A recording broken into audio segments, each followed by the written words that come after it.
You wanted the best. You've got the best podcast. The hottest podcast in the world. The Chris Voss Show, the preeminent podcast with guests so smart you may experience serious brain bleed. The CEOs, authors, thought leaders, visionaries, and motivators. Get ready. Strap yourself in. Keep your hands, arms, and legs inside the vehicle at all times, because you're about to go on a monster education roller coaster with your brain. Now, here's your host, Chris Voss. Hi, folks. Chris Voss here from thechrisvossshow.com, thechrisvossshow.com. Welcome to the big show, my family and friends. For 14 years, we've been doing the show and over 1,500 episodes we're heading towards. We're about to hit the big anniversary. I got to tell you, we couldn't do the show without you. No, not you back there, not the guy in the green shirt, the guy in the blue shirt.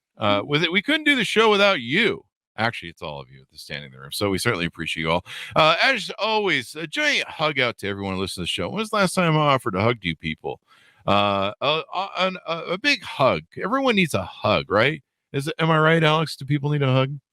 Everybody needs a hug. It's good for the soul. There you go. It's good for the soul, damn it. And I'm going to use that lead in from Alex, who will be joining us here in a second to tell us about his amazing stuff. He's going to enlighten you and brighten you. And brighten you? Is that a word? Enlighten you and brighten you and bring magic to your life. I just threw a whole lot of work on him. He has to become a magician now, which I don't think is in his wheelhouse. But we'll find out. That's going to be the adventure of the show. But in the meantime, use the show to enlighten, brighten other people, or refer them to your family, friends, and relatives. Go to goodreads.com/Chris Voss, LinkedIn.com/Chris Voss, YouTube.com/Chris Voss, and tell them, God damn it, you're never going to know what the ramble is going to be when Chris Voss starts the show. Some people just go listen to all the rambles when it comes, because I don't know, I just make it up every time because the plugs are boring. At least to you and me. But in the meantime, go give us 5 stars on iTunes. I beg of you, please don't make me cry. I'll give you a second hug. We have an amazing gentleman on the show, and he's not me, as always. With our guests are some of the most smartest people in the world. We put them in the Google machine. We Google them, smartest people in the world, and they come on our show, and they're like, why the hell am I here with this idiot, Chris Voss? This gentleman is an amazing gentleman. His name is Alex Mont-Ros. He is on the show with us today, and he's going to be talking about his amazing company, StepUpMethod.com. And he has a hell of a journey. We're going to be talking about families, fatherhood, marriages, all that sort of good stuff. Most of you may be involved in some of that. I think just about everybody is. Doesn't everybody have kids and maybe is either married or going to be married or all that stuff. So we're talking about how to be better at everything: health, life, fitness, yeah, just everything. Damn it, it's all gonna be in there. Alex, who's joining us on the show, is a highly driven and accomplished individual who's made a significant impact in both his personal and professional life. He's a mindset coach and co-founder of the Step Up Method with his wife, and he helps men and women achieve their full potential and become the best versions of themselves. Boy, I'm still working on that. I think I'd probably be the best version of myself at, 150 age. In addition to his professional achievements, Alex is a serial entrepreneur who successfully bootstrapped and sold their 2021 business. It was their first 7+ figure business founded by him and his wife. He's also the author of the Family Meeting Planner, which helps parents lead their families effectively with intention and purpose. Outside of his work, he's a devoted father, husband, and philanthropist who helped raise 8 children over the past 2 decades. 8 children! That's a whole podcast right there. We'll get into it. He's an avid combat sports enthusiast. He probably has to fight off most of the 8 children. I'm just kidding. You don't fight your children. I'm just doing jokes, people. Don't write me. And former amateur boxer for UNLV. And he's currently on a journey to become a black belt in Brazilian Jiu-Jitsu. He can fight Zuck and Elon in that fight. It's coming up. He's married to his best friend, Lisa. Well, that's unfortunate. Most people aren't, most people, their worst friend is, no, I'm just kidding. I'm doing marriage joke. And the couple's been together for 12 years, so obviously they like each other. Welcome to the show, Alex. How are you? Thank you, Chris. That was an amazing intro, by the way. And the 8 kids is everybody. Whenever I go into that journey, I'm like, it never makes any sense. So I barely go into the story. You might have to explain this, real quick. Yeah, look, at the age of 20, I got married. Mm-hmm. And everybody was telling me, like, Alex, look, are you sure you want to do this at 20 years old? And I'm like, I'm in love. I know it's the right decision for my life. And at the time, my ex-wife, now a little bit older than me, had 3 kids. So I went into a marriage already with 3 kids. By the time I was 23, we had our 2 kids. So I was raising 5 kids, Oh, working my ass off, just trying to provide, and did okay. Right. Then the crash of '08 happened, lost everything. And shortly after that, ended up going through a divorce. So that was kind of the journey of the first initial set of kids. And obviously now with my wife, Lisa, we have some kids now. And I thought I was done, by the way. But here was the whole goal.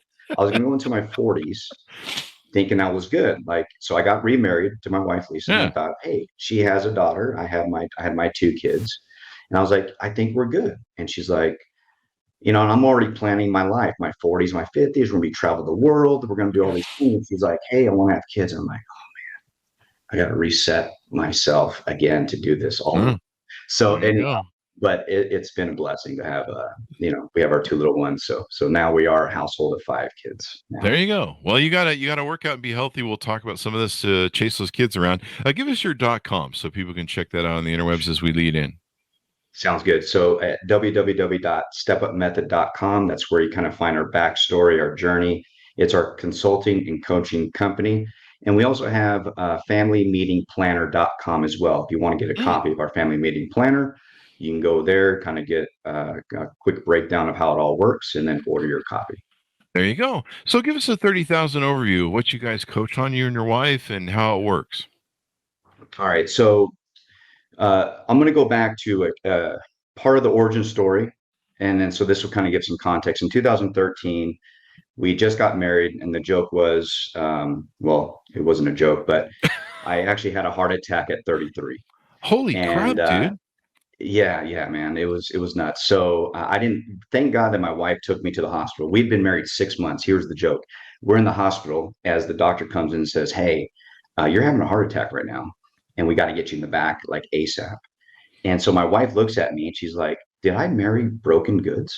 And I'm Oh, like, did she say that to you or no, just give you that look? but jokingly, Oh, she said okay. it. So she's joking. She's like, Wow. I can't believe I married broken goods, right?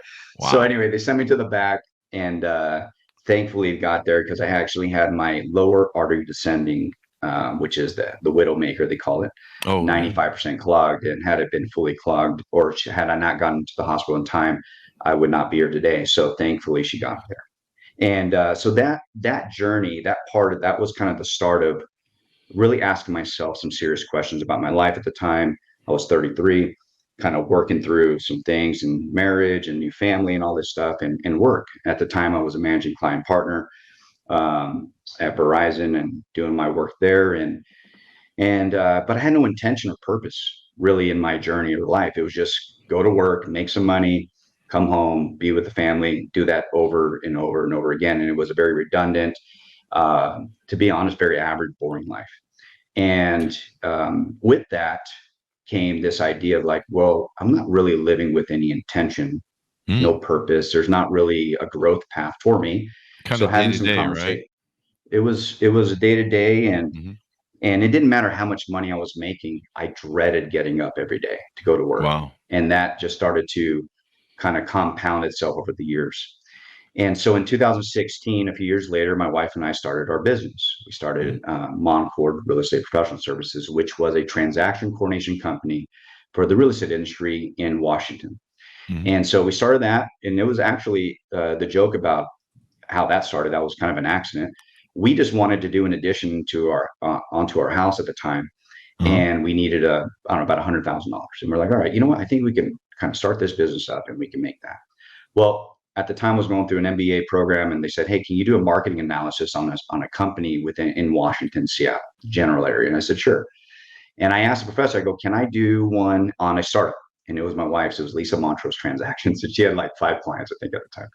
And I was like, can I just do one on a local startup? And he's like, go for it. So that market analysis led me to an understanding that the market for the services we were providing really wasn't, hadn't seen anything at scale. There was a lot of individual players, but nobody really doing it at the scale that I believe we could potentially grow it to. And that started the journey of creating the company, scaling it. And then in 21, we ended up getting acquired by a larger firm. We had a great exit. And Nice. so through that, now that leads us to today. Through the journey of having our company and growing that together as a married couple, we learned a lot about ourselves.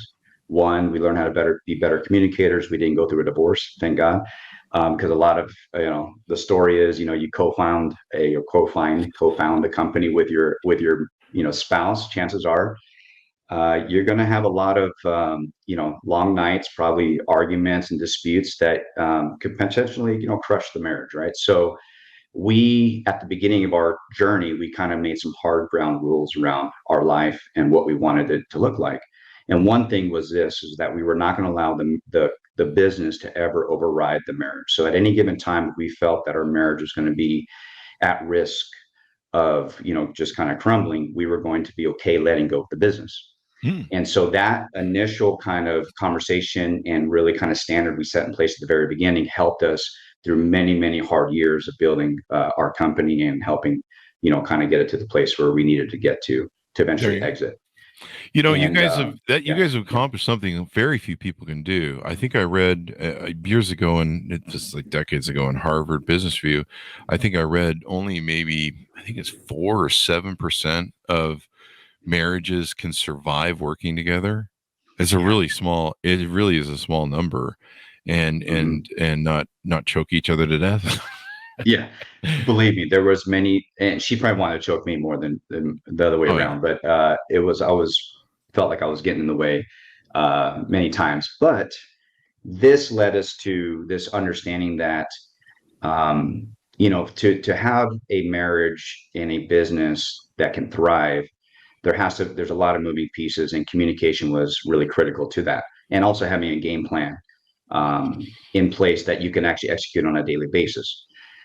When we exited the company, we had already done many years of consulting and coaching, and we were asking ourselves in the last couple of years, like, well, what do we want to do now? What's been the purpose of this journey of building a company together and everything else we did prior to that, and what has it led us to today? And really, it was being of service, helping other married couples kind of in their journey. We work with co-founders of companies that are married, if they're scaling their business, if you're a high performer or you need an edge in business or just mindset, what can we do there to help kind of bring you some tools and some techniques that can help you in that journey? And that's what kind of launched the Step Up Method, which is driven by a framework. We believe that if your actions and your intentions are aligned, and that the habits that you create daily become like the connective tissue of aligning your intention and your actions, you empower yourself first, and then you can empower others. And through that process, a lot of people have great intentions, but they lack action. So how do we make sure that the right actions and the right habits are aligned? A lot of people take a lot of action with zero intentions on like what they're going to accomplish. So helping them get clarity on the intentions, and ultimately, how do we create a more empowered individual so that they can also become better leaders, whether it's in their family or their business. There you go. There's a pyramid structure you have on your website. People should check out under stepupmethod.com. And I really love it. It's at the top, it's got empower. And then on the two sides of the triangle, there's intentions and actions. And you're right. You just talked about how you need to have both these working together. You can't just go do something. Like, I'm going to do something to see if it works. Throw stuff into the wind. That was me in my early 30s. It was a lot of action. I just didn't have any freaking intention on like what to do with all this action. How can I actually make it meaningful? And once we started aligning those two things, this framework started to become real for us as a couple and as individuals. And we started creating some really cool things in our lives that now we want to help others kind of embrace as well.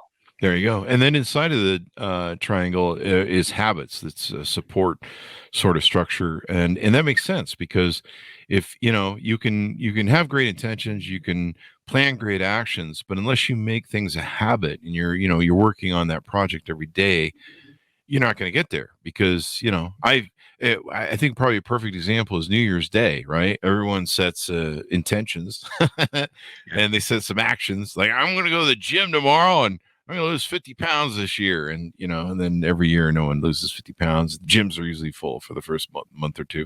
Yeah. And without those habits of doing that everyday thing and go, okay, I'm going to eat the elephant. Like I like to think of it, eat the elephant one bite at a time. Anytime I take on something big, I'm like, oh my God, this thing's big.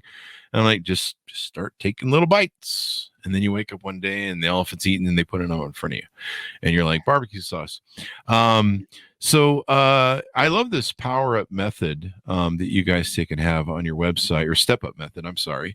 And then on the family planner, what's inside of that? People can get a free copy on the website, or a free, I think, well, you tell us what it is. Yeah, sure. So kind of the journey of the family meeting planner. This actually came out of my corporate experience. It's funny. So whenever I talk to men, and really I work with a lot of fathers and men on their journey, I always ask them, I said, hey, do you have core values? And a lot of men actually don't have any core values for themselves, let alone their families, right? Mm-hmm. But they can recite their company's core values, which is very interesting. they know it, like, sad. They're like, oh yeah, you say, hey, what's your company core value? Amazon, they'd be or mission statement, or whatever, core values, mission statement, vision. They can name it because they've been indoctrinated through that process of onboarding and being part of this bigger movement that you are, in your work life, right? So so there was a gap there, and I realized, I said, okay, well, we don't have this in our family. Why is that? So I started asking those questions, and then eventually I was like, all right. So I got together with my wife, said, hey, we need values. We need. Why is it that every Monday we have a sales meeting, but when I go home, I don't have like a structured way to connect with my family, to really kind of bring in to hear the hearts of my kids and hear the hearts of my wife in a very intentional way, mm-hmm. right? Where everything's in passing. You come home, you're tired, you have a conversation. Everybody's doing that. They're all going through those rhythms, but there's a lack of intention behind that. So I was like, okay, well, that's us too. And the journey of creating this family meeting planner came from the heart attack, obviously, was like a big turning point to be like, okay, I got to get more intentional. I want my time to matter here. And also I want my kids and my family to know that they matter to me, and let me give them that time. So we created the family meeting as a tool for us in our journey to really connect with our kids in our family throughout the years. And then so I think it was like 2020, I said, gosh, I've been having this idea of this planner in my head for the last 4 years. I was like, I got to get it out of my head and just design a planner. And so I went through that journey and just said, okay, it's not going to be perfect. It's going to be good enough. Got it out. We released it. It was a hit. Everybody was like, hey, I want to do family meetings. This is an area that I'm lacking in my family. And I'm not connecting with my wife, my kids, and started hearing all these challenges that all these fathers and men were going through as I'm working with them. And so that became an eye opener of like, okay, this is a bigger desire. I would say there's a desire there, but implementation and then actually executing, going back to what you said, the intention still needs to align with the action, and it starts with the habit. A lot of us make the error of making very small commitments to ourselves every day, and we break them. Mm-hmm. And through that process of breaking these small commitments every day, we start losing confidence in ourselves as men and as fathers to then execute on the bigger things that we need to execute on. Mm-hmm. So holding these men accountable through our systems, through our process of the family meeting planner, we're helping them understand, like, hey, if you can just make a commitment to having a conversation, just sit down with your family for 30 minutes every Sunday or Monday, and there's a reason behind that, to just sit down and have a conversation. If you can just stick to that once a week, you'll start, and then you can kind of pile on what I like to say, stacking some wins. You can stack that win on top of the next win. Before you know it, you've created new habits and new rhythms for your family and for yourself as a leader in your home. There you go. We used to have family meetings when I was a kid growing up in the 70s. It was mostly because we unionized as kids, and so we had to negotiate our what's that shit called that you give your kids? No. I know. Salary. You were getting paid salary, weren't you? Your parents paying you salary. No, we're getting one of those. What is the stipends where they give you like, hey, you get $5 allowances. a week. Your allowances. Yeah, there you go.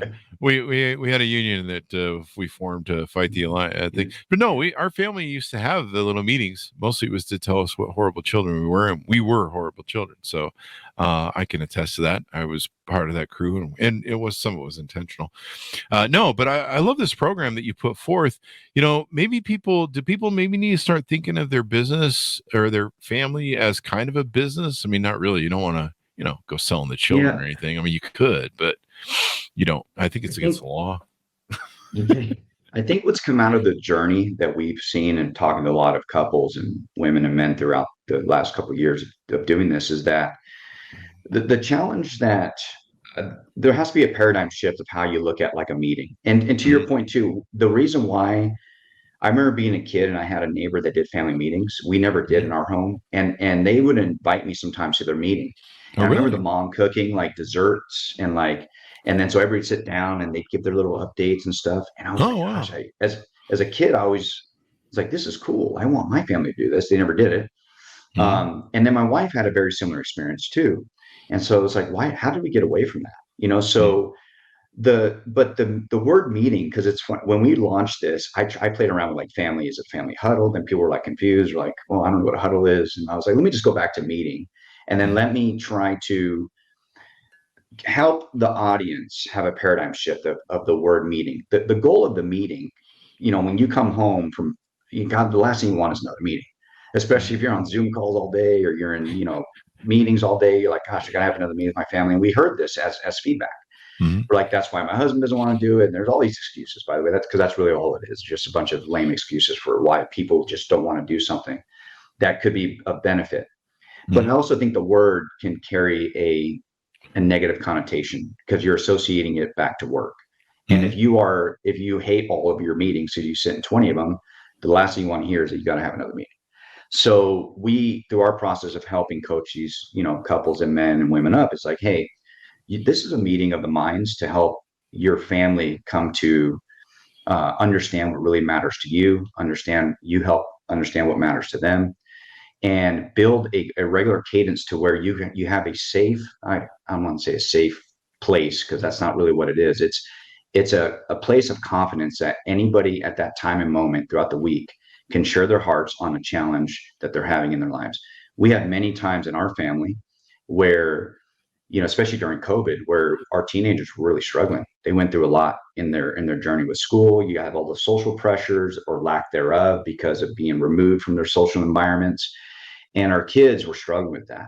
And I remember we'd have these family meetings and everything, they give an update. There's a whole, kind of process that we follow in an agenda. And one day, my son finally, like, we go around the horn and we say, hey, what's your update? How are things going? And he's just silent. And out of nowhere, he just breaks down. Oh, wow. And it was our moment as a family to come and rally around him and be like, together. And what was beautiful about that moment was that it wasn't dad, myself, and him in a car ride having this moment where it's just him and I, or him and his mom in a very kind of individual, isolated, kind of experience. It was the whole family rallying around this one person to really support him in that challenge he was having. And I looked back and I said, this is why we do family meetings, like for these moments that you never know are going to come. Yeah. And when they come, you're prepared for it now, because we've been building up towards this, for the last X amount of years, months, whatever it is, So it really is a place to kind of help your family connect, build better communicators. Our 8-year-old will lead a family meeting now. Oh, really? She knows how to scribe. Teach her some leadership. We have a role. Yeah. So we're building leaders, we're building communicators. And so it's bigger than just, kind of getting your family together just to have a conversation. There's a lot of other value that's brought to the table when you have these family meetings. There you go. And the planner comes with a 52-week structured format. It even gives you agendas, suggestions, so you can keep people on track. I like the whole format of having, a formal meeting and making everyone come together. I wrote in my book, Beacons of Leadership, about how everyone can be a leader and parents can be a leader. I had a lot of parents say to me, what? We're leaders? And yeah, you don't have to have a CEO title to be a leader. And a parent is a leader of a child, whether you realize it or not. You're leading them, or in some cases, like that, what was that nanny show? where she would teach parents how to be parents. They might be leading you. So somebody's leading somebody over there. Maybe the kids read my book, but it's important to recognize that you are a leader. You're influential to them. And I like this thing of setting the values down, saying who we are. It's so easy. And, we get caught up in life and, you're a father going, hey, I'm doing the right thing and being a provider and bringing home the paycheck. But when I come home, I gotta tune down. I gotta gel out. Maybe, just get some peace for a second. And, everyone's kind of lost in the functions they do. Mom's maybe making dinner and, kids are doing homework. And then one of the other problems we have in this world that I think your planner really helps is everyone's walking around with the cell phone or the iPad. The kids are in the iPad now. So, I remember when I first saw cell phones, really take off with the iPhone, and I would go into restaurants and I would see like a family of 4, 2 parents, 2 kids, and they're all looking at their iPhone. No one's talking. They're just eating. And I'm like, this is horrible. This is like the worst intimacy, just everyone's doing their own thing. And so I think it's great because this family meeting concept gives you a dipstick into what's going on in our kids' life. Gives you some time to be present, which is really important. I actually had to start scheduling every day 15 minutes to spend with my dogs because I wasn't spending time with them. And I'm like, okay, I'll do it in an hour. I'll go play with them, throw a ball in the yard in an hour. And then, okay, the sun's down. Okay, well, fuck that day, And so trying to be present, and then a month goes by and, and so I had to schedule the time in the morning to go out and play. We do it over coffee and sit in the sun, but you got to do it. And I know I don't have kids, but, for me and my dogs that are my kids, it goes by so fast. And I imagine it's the same for parents. And not being able to check in, have that monitor, be present and everything.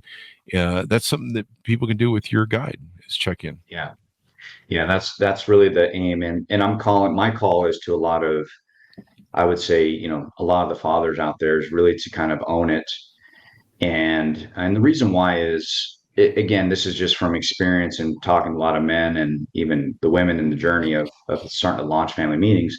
It's something else that could easily be placed on, if they're married, onto their wife. Like, okay, you set up the meeting and then I just show up and then that's it. It's like, so then how do our kids start to view us as leaders if we aren't taking control of a situation, commanding that leadership in a way that they see mom and dad as partners in this journey? There you go. And not, because my wife is a machine. I mean, she runs everything. She runs a show. Like I try to catch up and she's on 100 miles an hour all day. It's crazy. I'll put something down. This is how insane it is.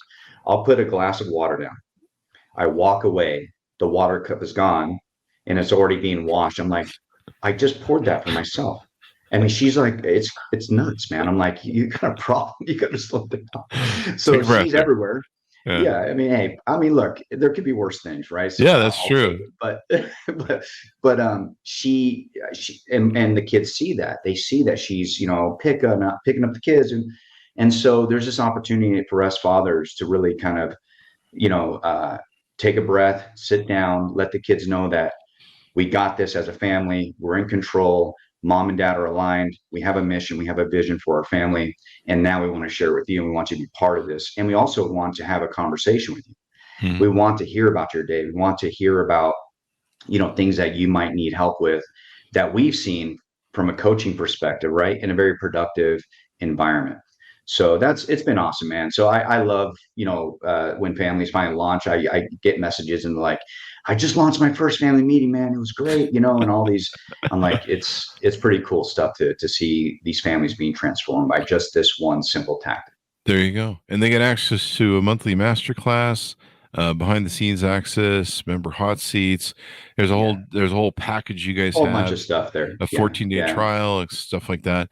Yeah. What do you normally help? What do you find most people are coming to you asking for help in your coaching program? What's a popular item that you find people really struggling with? They're struggling right now. Well, a lot of our coaching clients, we get entrepreneurs in their businesses. So we've gone through the journey. So we do some business consulting.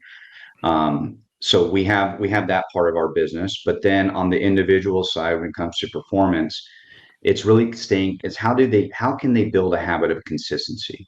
That's usually by far the main concern that that everybody kind of comes to us with, like, how can I get more consistent? How can I build better habits? And it all starts with, then reviewing kind of what their day-to-day looks like. What are their challenges? When it comes to why aren't they being consistent? I go back to the daily non-negotiables. Like, what are the things that they have that they're negotiating every day, and then how do we create non-negotiables in their daily habits, so that and then hold them accountable, right? Then they also lack accountability. We're in a day and age where we're all in our homes, we're on our Zoom calls, many of us don't even go into the office anymore. So there used to be that kind of community that you would have in your office with your peers, and that's missing because we're all in these virtual environments. And so your community and being held accountable, I think there's a gap there, right? And people are seeking that in one form or another. We help people when it comes to mindset and fitness. Maybe they need to lose a few pounds, and they also understand that if they don't have the most optimal energy to lead their families, to lead their careers better, right? There's challenges around their business or career development. It all goes back to daily habits, non-negotiables, and then hold them accountable to then establishing new habits in their day-to-day rhythms. There you go. One thing I liked is let's talk about how you instill an entrepreneurial mindset in children and encourage their ambitions and aspirations. My employees used to joke with me. They're like, if Chris Voss has kids, they're gonna go to bed in double-breasted suits and wear them around the house, and he's gonna read them, like, I don't know, Barron's or the Wall Street Journal to put them to sleep at night, and they're all going to have stock accounts. Probably not a lot of money, but and they're all going to expect to have their own companies going by 8. So how do we instill an entrepreneurial mindset in kids? Well, maybe not to that extreme. I'll put it. I think. Look, I mean, our kids are watching us. It's funny. The hypocrisy, I think, sometimes as parents is that we will tell our kids, you can achieve anything. You can have anything you want in this world. Then they look at their parent and they see them dreading, complain. They come home complaining about the job, complaining about their life. And it's such this disconnected, incongruent messaging that's happening in the home. So if we're going to really build that entrepreneurial kind of spirit in our kids, they got to see us willing to take a shot on ourselves, whatever that is. And I think in today's day and age, there's no better time to do it.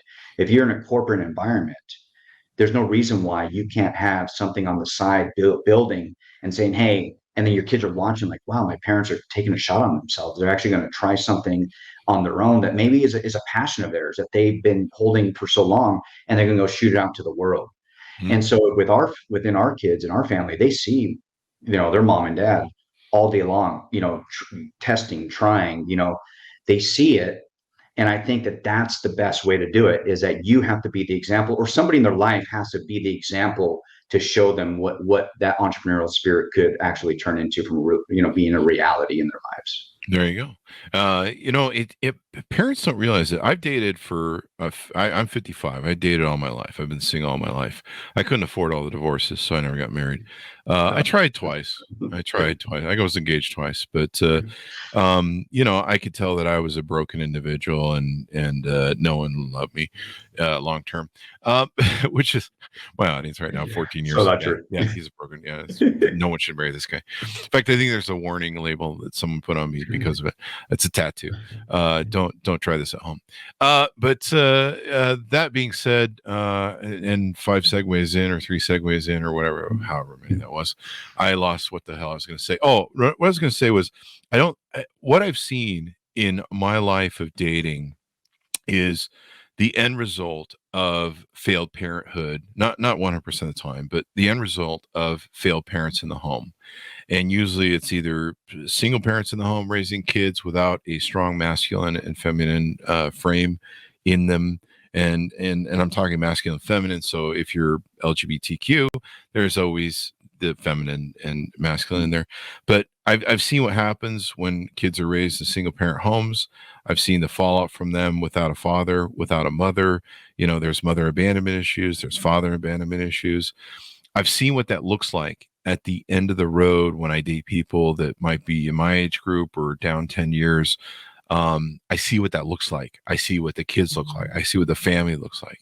And it's so important that parents realize what you and I have been talking about for the past 40 minutes, is that the examples you set, whether you set them intentionally or whether you're just setting them subconsciously because you're sloppily not operating intention as you talk about, they're going to pick it up.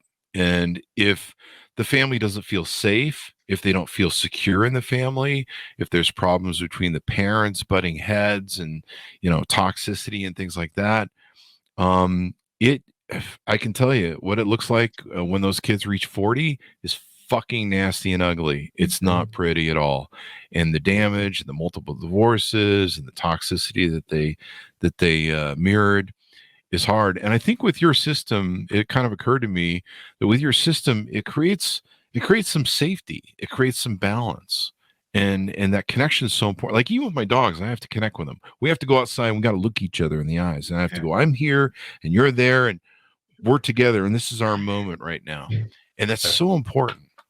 Yeah, it is. And you bring a good point. I mean, I think, to your point, I mean, we're all broken, right? We all have, our own journey of redemption, I would say, that we all are going through in life. I think for anybody out there that's, wants the best for their kids, they got to ask themselves, like, well, what am I doing for myself to invest in myself so that I can actually become that person, that man or woman that I know it's in me.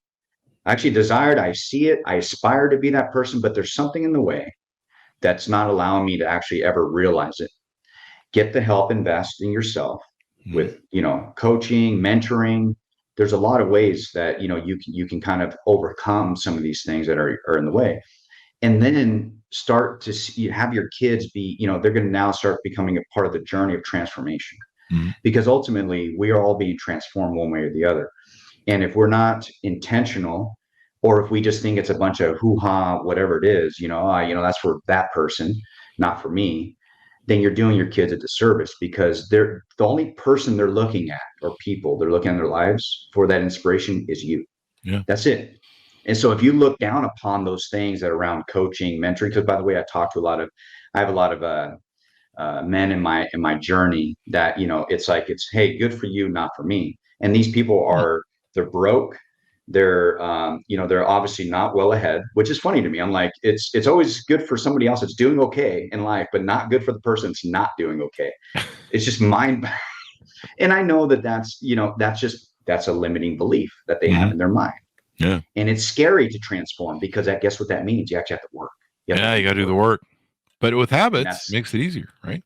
It makes it easier. And then it becomes, before you know it, just the way that before you know it, that's just who you are. That's how you live. And that's just part of the lifestyle. So yeah, and that dawned on me with my kids. I mean, I was like, if I'm going to be the best version of myself, it's really about them than it is more about me. Because I want them to see their dad, at the end of the day, the day I go, they can at least say, you know what, hey, at least the dude showed up and did his best, for us. So yeah. Yeah, definitely. The other thing I talked about in my book and stuff too is parents try to fake it. And, they tell, it's like you mentioned that earlier, parents will try and be like, don't do this, do that. Like parents will say, hey kids, don't swear. Swearing's bad. Don't do it. And the kids catch you saying, this, that, and the other. And then they pick it up. Where'd you learn that from? Dad in the shop, he banged his finger with a hammer. And so it's funny. Like even my mom to this day, I'll be like, don't swear around me. She's religious. And, every now and then, guess who I catch spouting out some F-bomb. Yeah. Damn. And I'm like, hey, I thought. And so what parents have to realize is you can't bullshit your kids. I mean, they mirror everything about you, your personality, the interaction you have with your spouse or a significant other, or however your arrangement's set up. They mirror you. And like I grew up looking at a lot of what my father did, and he was a good man. He tried his best, but there were some things that he was flawed in, and we're all flawed. But there's some things I really thought made it tough for him to be a father and have an interaction with a father, son, or in our family. And so I said, I don't want to be like that. I'm going to do the opposite of what he does. So I often will tell people I learned things from my father by antithesis. So what he taught me, he taught me, and I'm going to do the opposite. What I found was when I grew up, when I got in a parental role with either people I was dating or their kids or my dogs, I started replicating. It all started coming out. My dad. And I was like, son of a gun. I didn't want to be like him. And I think a lot of parents probably go through that. Like, I'm talking like my parents now.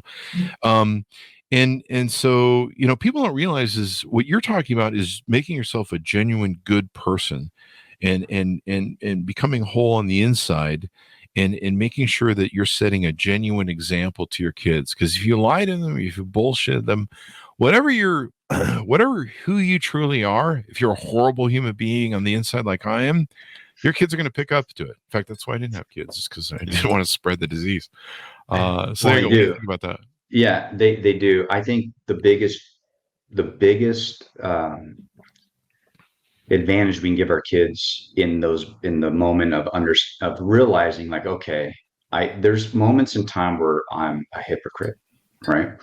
Is how do we take full accountability to also show them what accountability looks like? Mm-hmm. Every time that I mess up, I'm pretty good at it. I probably fail at this more than I should. Is I come to the table with an open heart and say, hey, forgive me, guys, for, I know Dad shouldn't have, raised his voice, or, I know I said this or did this. I own it. Mm-hmm. So then I'm showing them what reconciliation and accountability looks like, again, because I have to show them what that is in this journey. Mm-hmm. So when they get older, they can now understand, okay, I messed up. I got to own it. And this is now the process for how you reconcile a relationship with somebody that you may have, erred, with, right? So that's one. The other thing you mentioned too about like our parents, my dad's now 82, very flawed, and just as any of us. But I as the older I'm getting, I'm realizing too that, my dad, I have more empathy for my father and the tools that he had to be a man and also to be a father, because he left communist Cuba at the age of 1920, back revolution against Castro. And he has a crazy backstory. And so, he came to the US, had his, he already had one of my brothers early on. And then, so his whole journey is one of, getting ahead and just trying to like figure out, and in his heart, he's like straight up like, Goodfella. He's from like somebody, he could be in the movie Goodfellas. Okay. So that's who he is in his heart. But in everything he's tried to do in his life, it's been to become a better man. Although he never had the tools to like understand like how we have in everyday day and age. Gosh, you open up your Instagram, you're gonna get hit with some advice about how to be a better father. I mean, there's all this constant information and education that he didn't have. Yeah. On how to actually, become better. And so he did the best he could. Mm-hmm. And I've had to also forgive him and also have empathy to be like, Dad, I get it. Like, you only have this tool set to work with. I've been given, like, he had a screwdriver and now maybe I have a hammer and a nail. And my goal is to give my kids like a machine saw or whatever, you know what I mean? Like a saw and a whole toolkit and everything more, so that they can do more with and have more tools to succeed in life. Mm-hmm. So that's been a realization with my parents. I mean, I lost my mother young, but so my dad had raised us, my brother and I for, since I was 7, and he did his best. And that healed me a lot. And I think for a lot of, people that are out there that are still bitter with their parents, why I'm just like it's like, man, take a step back, ask yourself what kind of tool set that they have in their journey. Yeah. And then put yourself in their shoes and be like, oh man, I guess it would have been a lot harder. Yeah, it probably would have been. To be them, it might have been a whole lot harder than you ever imagined, Mm-hmm. So that's helped me in my journey. And I'm hoping, by the way, my kids can look at me that like I've had that epiphany. I hope to God that they can one day be like, Dad, I get it now. Yeah. Yeah. I get it why you were insane, you know. Yeah, most So people are trying to do the right thing. It's just sometimes they don't apply it always. very well, and sometimes it can look evil or be evil. And you're right; they're working with certain tools and how they grew up. Do you guys ever work with couples? Because you have yourself and your wife. Do you guys ever work with couples and you work with the father and the mother or anything like that? Yeah.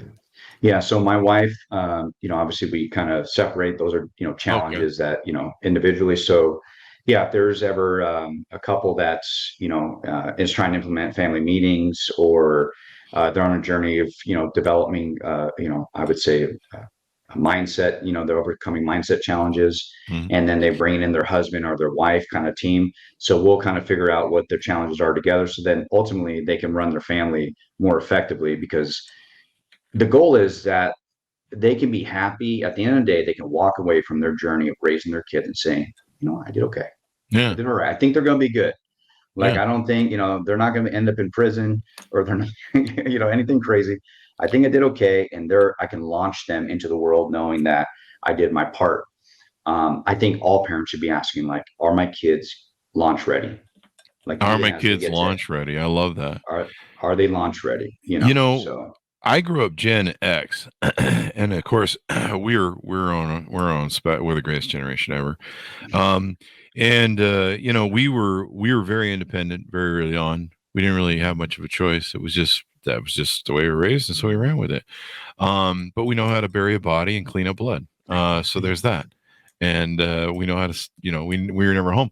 But these participation trophy generation really struggles, it seems, with self accountability. And so I think teaching that to kids is really important, and getting them to self launch, and also getting them the hell out of your house when they turn 18.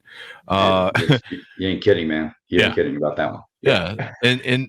And just overcoming their problems and giving them tools that they need. Like, I see so many kids nowadays that, we see these incels now that really bug me, where they meet a girl and she says, no, I'm not interested. I mean, most of your first girlfriends are girls you're interested in. You're a kid, you don't know what you're doing. And, hey, I love you. And she's like, I'm not into you. And, you got to learn things. But the first no, or the first defeat, they get turned down for a job. They get turned down for whatever. They just give up. They're just like, I'm Yeah. just going to stay at mom's house forever and all that good stuff.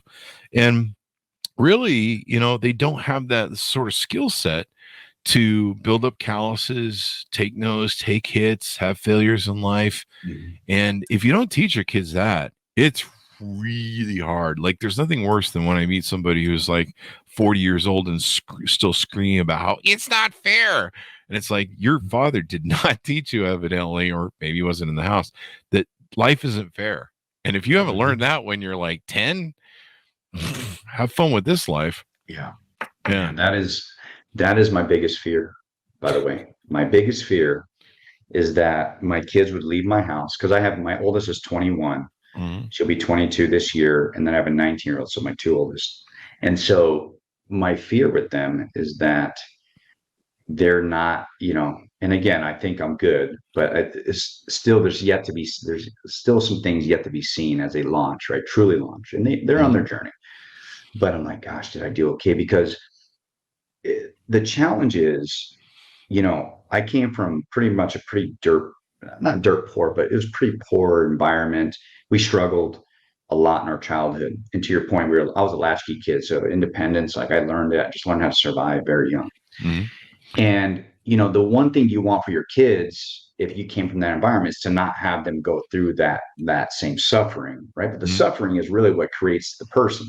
If you can persevere, I mean, that's like you're going through a crucible of life, and then you're coming out fortified, right? And so my concern, my wife and I talk about this all the time. It's like, man, our kids got it really good right now. And it's kind of scary how good they got it.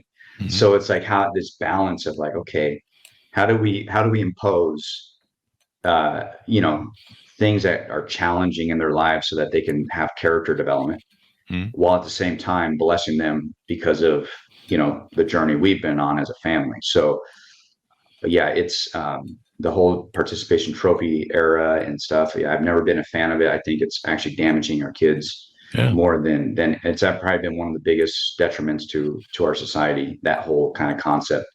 And you see it everywhere. When our kids walk, I remember just what was it 2 years ago, one of my kids was in a competition, and it was like he finished like seventh or eighth, and they gave him like a ribbon. And I'm like, oh Lord, man, are you kidding me? Like everybody had to get a ribbon. And everyone gets so there is an opportunity though for that conversation to be like, if you're intentional, right? Back to the theme. If you're intentional, you can catch that moment, and it can actually be a moment to impart some wisdom into your child at that moment. But you got to be on the lookout, because they're everywhere. They're always happening. But if you're just nonchalantly going about and you got a seventh grade, and you're not taking the moment, be like, hey, let's talk about like, why do you think you got a ribbon and that you deserved a seventh place ribbon? Well, I don't know. I thought, but you didn't win though. So why would you have gotten a ribbon if you didn't win? And then so you can have a conversation. I think that to combat the challenges in this kind of generation is be on the lookout for those opportunities and use them as a time to really kind of impart some wisdom into your kids, that can help them. There you go. And of course, the family meeting is an important place to kick those stuff around and talk about different things. Well, Alex, it's been really insightful to have you on as well. And I love the concepts you guys are building over there in coaching. Give me your .com so people can find you on the interwebs. Sounds good. Stepupmethod.com. It's our coaching consulting kind of, all of that information's there. And then for the family meeting planner, it's literally familymeetingplanner.com. There you go. Alex, thank you very much for coming on. We really appreciate it, man. Very insightful. Yeah, thank you. I appreciate you for having me on. There you go. Order up the book, folks. You can go to the website and check it out. There'll be a link on the Chris Voss Show as well. Go to goodreads.com/Chris Voss, youtube.com/Chris Voss, linkedin.com/Chris Voss. See the big 130,000 group over there. And the LinkedIn newsletter, that thing grows like a weed. Subscribe to that as well. Thanks for tuning in. Be good to each other. Stay safe and be intentional is the theme of the show. And we'll see you next time. And that should have us out, man.